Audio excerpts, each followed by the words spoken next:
यस्मिन् गताना निवर्तन्ति भूय तमेव चाहं पुरुषं प्रपद्ये यस्मिन् शरीरे प्रसिता पुराणे कबीर नामं परमं पुनीतं जुगे जुगे स्वामी हरन्ति दुःखं दातार मुक्ति पुरुषं पुराणं चरणारविन्दं सततं नमामि।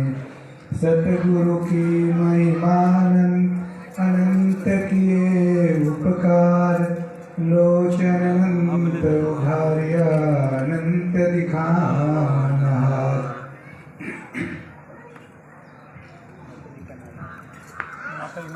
बलराजी देवी जी की आज इस स्मृति में हम उपस्थित सभी उनके पुत्रगण रिश्तेदारगण सभी तहसीगण ग्रामवासीगण संतगण हमारे इस लोक व्यवस्था का ये स्वाभाविक व्यवस्था है। आया है सो जाएगा राजा रंक फकीर, कोई सिंहासन चढ़ चले कोई बांधे जाए जंजीर। ऐसा बताया कि जो भी आए इस संसार में सभी एक ये लीला मंच है और लीला करने आए हैं। अपने कर्तव्यों को पूरा कर फिर सतपुरुष परमात्मा के पास जाकर जवाब देना है।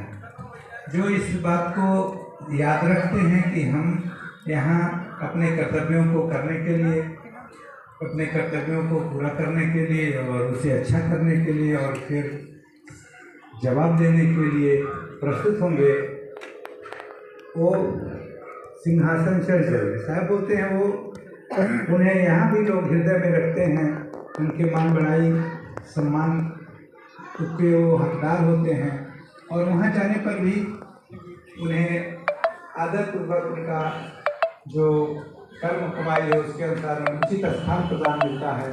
लेकिन जो इस बात को भूलकर लोक मर्यादा को के व्यवस्था को भूलकर और वृत्तियों के आनंद में तरह तरह के संसार के राग रंग में भूल जाते हैं, वे साहब कहते हैं बांधे जाए जंजीर।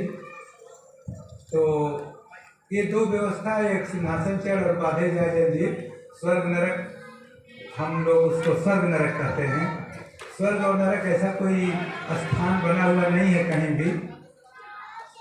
हमारी इस व्यवस्था को स्वर्ग, अच्छे व्यवस्था को, जो अच्छे कर्म वाले हैं, अच्छे शुभ संस्कार, शुभ वृत्ति, शुभ फल पाने वाले हैं, वो स्वर्ग ही हैं।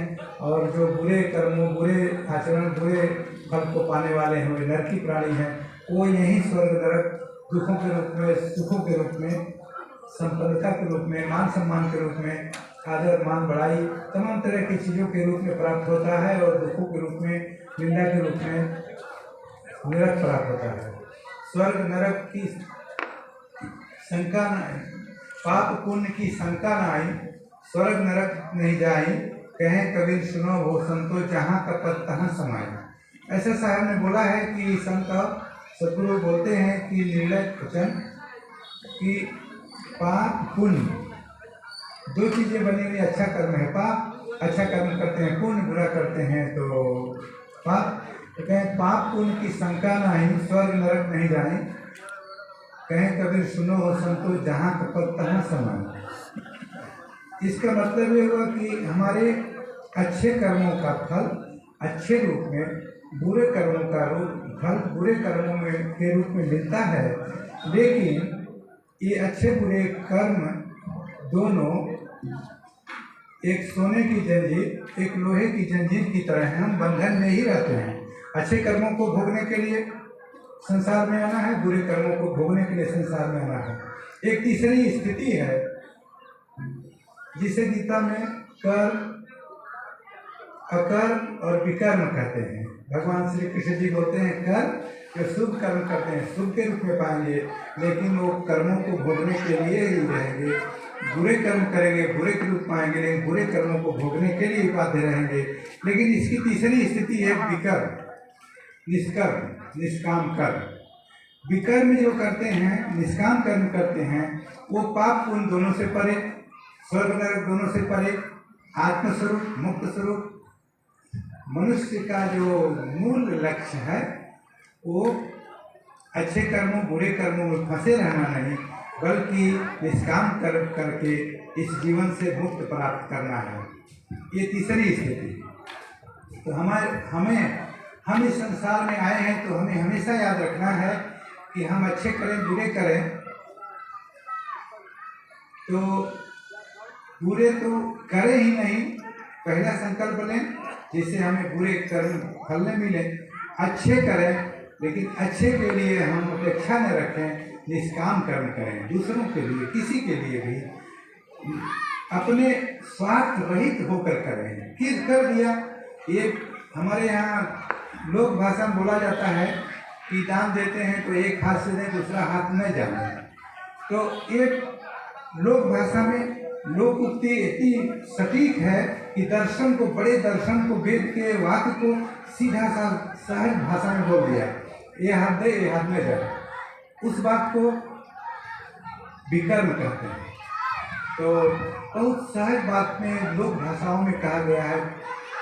प्रत्येक माता पिता, बड़े बुजुर्ग, हमारे आसपास सब कुछ बड़ी बड़ी वेद की बातें, शास्त्र की बातें, दर्शन की बातें बहुत सहज रूप में बोलते रहते हैं। ऐसा मत करो, किसी चौकट पर मत बैठो, झाड़ू को पैर से मत छुए, सब लक्ष्मी है, मोखरी मूसल धूप ऐसा बोला जाता है, सिखाया जाता है। कोई आए तो वो आने वाला कोई भी हमारे घर आए तो अतिथि देवो भव, मातृ देवो भव, पितृ देवो भव, आचार्य देवो भव बोला जाता है प्रत्येक समय। ये कोई भी आया है हमारा अतिथि देवता है। देवता कहाँ मूर्ति है, मंदिर है, जहाँ है वही देवता नहीं, ये देवता साक्षात आ गए। उनका सत्कार खड़े हो, सम्मान करो, आसन दो और पानी दो, आने का कारण पूछो और फिर उन्हें सम्मान पूर्वक उनके लिए जो कर सकते हो करो। 5 चीज़ें बताया।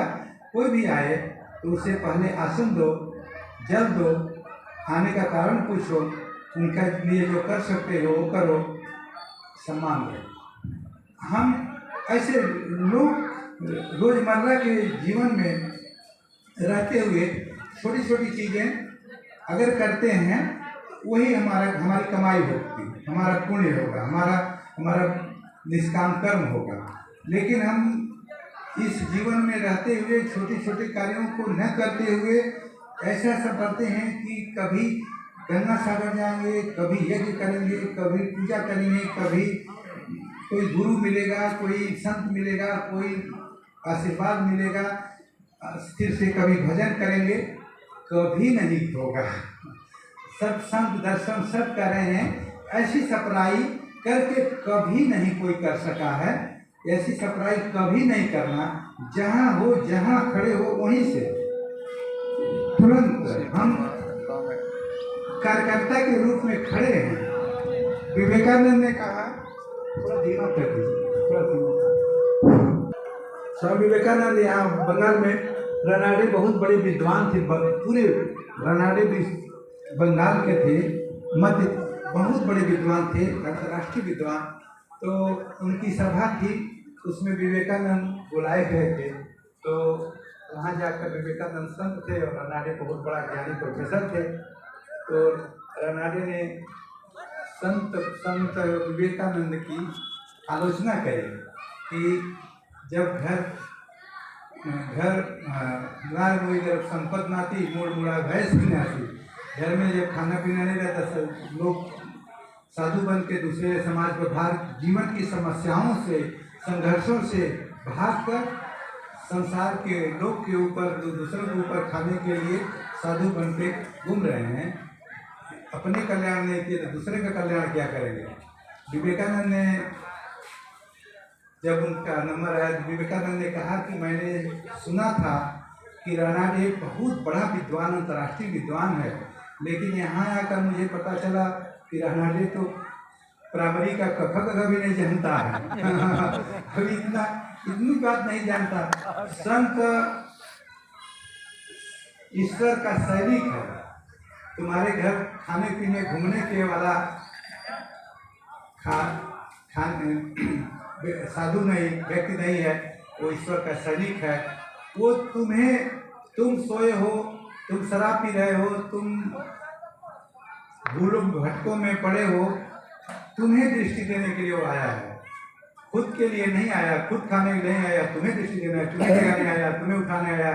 तुम कहाँ कहाँ अपने पराये में फंसे हो, लोक वेद में फंसे हो, जात भेद भाव, ऊंच नीच, भाई बंद, माता पिता, कैसी